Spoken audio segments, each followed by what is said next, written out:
Mapagpalang gabi sa inyong lahat mga kamaster.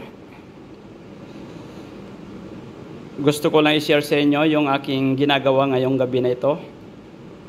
So, ito pala ay control ng mga high mass.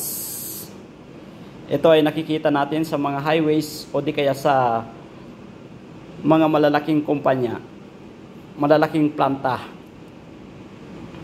So, ito yung kanyang control mga kamaster.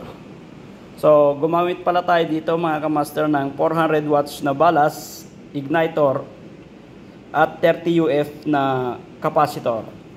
So, bali ang trabaho lang ng ating igniter ay siya yung starting.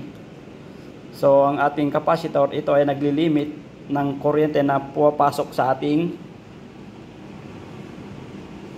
high pressure sodium lamp.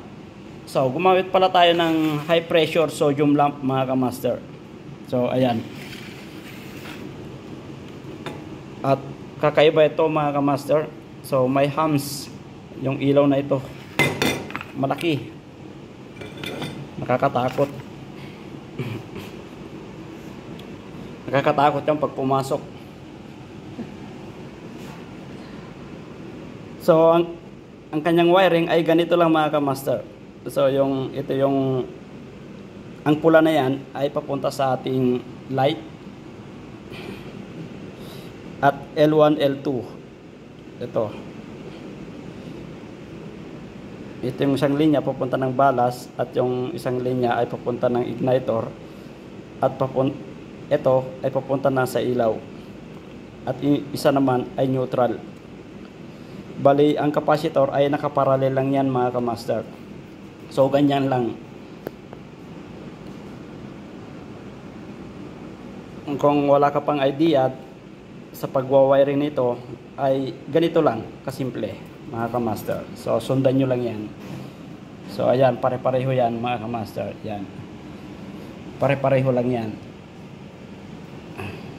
So, testing natin.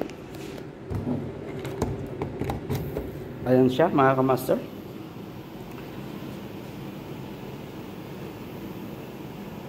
Napakadali lang yung kanyang wiring. So, ayan. Maliwanag na. Suabe-suabe mga kamaster.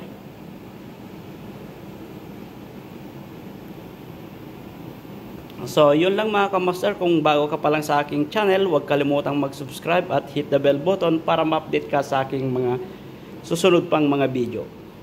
Babu!